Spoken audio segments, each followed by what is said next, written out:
Hello, everyone, and welcome back to the Premiership Quarter. Today, I'm going to be doing my Under the Lights review of round 5. I'm going to be going over the Melbourne versus Brisbane game, as well as the Bulldogs versus Essendon game on the Thursday and Friday nights, respectively. With that being said, let's get it underway. So, on the Thursday night, we had the Melbourne versus Brisbane game at the MCG, and it was, to be honest, a pretty dour affair. I don't think either team played a very exciting brand of football. I thought Brisbane were very well coached. They were very strict with how they played. They had a plan and they executed as best as they could have possibly done, I thought. And they had a really, really good win, and they can now build off this, hopefully, and build throughout the season and get back into the finals contention and potentially top 4, given how close the race is. I thought that Melbourne, they were really stagnated. They held up okay defensively, but they just couldn't move the ball at all. Losing Christian Salem in the first quarter really didn't help. I think he's actually very pivotal to how they want to move the ball. He's their only real definitive user. You've got others who can play different roles, but he's the one who's only there to move the ball. His kicking is elite, and I think they dourly missed it. It provides them a bit more versatility as well. He can move up to a wing. He can be put in the middle occasionally to be a really good ball user. And I just think they're a bit too slow off the back half. Brisbane shut them down. Their ball movement really stagnated throughout the game, and it was a pretty tough game to watch, I'd say. Lockie Neal, interestingly, every milestone game he's had, he's won, and that continues again this week. I thought he was excellent.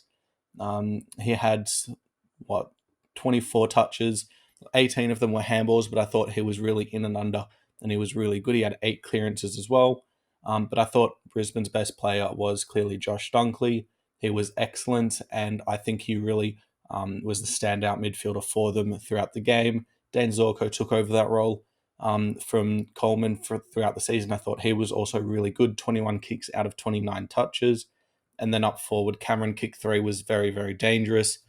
They wanted to play him a bit more high up the ground. It forced Lever and May to take both Hipwood and Danaher, and it didn't allow them to roll off as much as they would like to, which is really well coached by Fagan, as well as his team.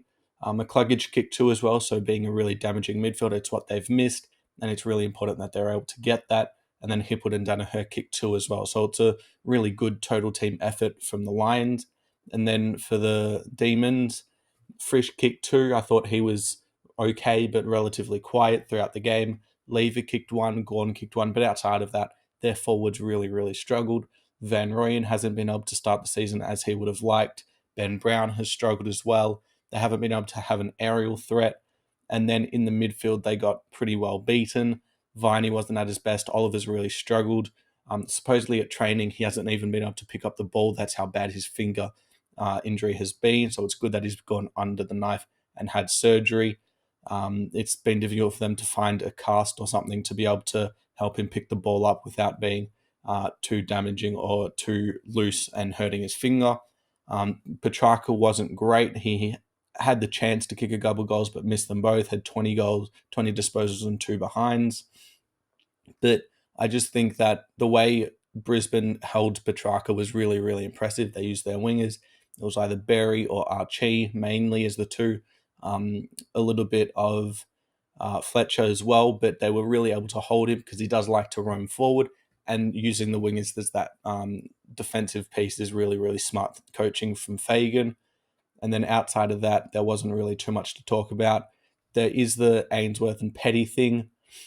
It's just a good bit of banter, I think. I don't think people need to read too much into it. I think it's a good part of the game. It just shows players are aware of it, and a bit of sledging doesn't hurt so long as it doesn't go as far as Finlayson's, because that was definitely too far. I think Melbourne really missed Pickett as well. He's really, really important to this team. He does provide that spark, that energy that they were very dearly missing today, and I think it'll be really important for them to get him back next week. Now, on the Friday night, we had the Bulldogs versus Essendon. I wasn't able to watch a lot of this game. I was at a family dinner, but the little bit that I did catch, it was early on and then in the a part of the third quarter and then all of the last. It was a pretty good game. It was very high scoring in the first half. It was, I think, 42-50. Essendon had an 8-point lead at half time. And their accuracy, I thought, really kept them in it to start the game.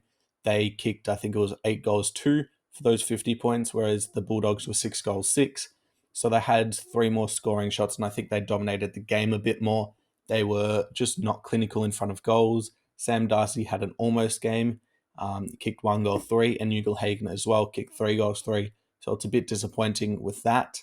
I think the Bulldogs could have potentially had a 4-goal lead even in the first half, and that could have really set them up for a really good second half, but they just weren't able to get that reward for effort on the scoreboard. I think the Bombers midfield was better than it was last week. It still wasn't perfect, but I think the inclusion of Durham really, really helped. He went to Bontempelli and he did an excellent job on him.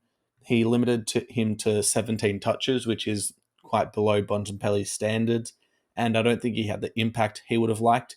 He had a 1-goal assist and 5 clearances, but it's not the Bontempelli we know. So really, really good role from Sam Durham. It's good coaching. He also had 21 touches himself as well as six clearances. So as a tagger, you don't just need to be able to stop them. To be a good one, you have to be able to get the ball yourself, and he showed that. So it's a really good thing for him, and it might be a role for him in the future. I think Jai Caldwell and Ben Hobbs were also 2 really bright players for Essendon outside of their main stars. Caldwell was good up forward. He had 23 touches, 10 marks and 4 clearances. And then Ben Hobbs as well. I think he was that bigger body midfielder they might need, and he was a bit more able to break tackles. He's different than Parrish and Merritt, who were more your collectors. He also had 2-goal assists, which is really, really good. Being able to get on the scoreboard and being part of a score involvement is really, really important. It's what they need. Nick Martin, 25 touches. He was pretty good. Had 1 turnover that I saw in taking it from the kick out. But outside of that, I think he was pretty good. But the Bulldogs, I think they really struggled in the second half. They weren't able to get the ball moving. Essendon's back half was really, really strong today, even though they allowed Ugle-Hagan to get 6 scoring shots. Outside of that, I think they struggled. They really forced the Bulldogs into their back half every single chance. Their pressure was up. It was really, really strong in that second half. And they just forced the Bulldogs into a few unforced errors. There are a lot of kicking mistakes from the Bulldogs, kicking on the ground, having some stupid brain fades, trying to kick the ball off the ground on the wing when the ball's in motion. It's just not smart things to do. And I think they were able to put a lot of pressure on, and it caused a couple of players who may be playing out of position that maybe Caleb Daniel could have helped. And they just weren't able to get that fluency to get the ball movement going through the middle for the Bulldogs. When they got it there, I think Ugle-Hagan was really, really damaging. He took some excellent marks, almost took another. That was crazy. But outside of that, I think the Bulldogs struggled. Waitman wasn't in the game at all. I think he was really, really well held. And then outside of that, I think the Bulldogs just struggled quite heavily.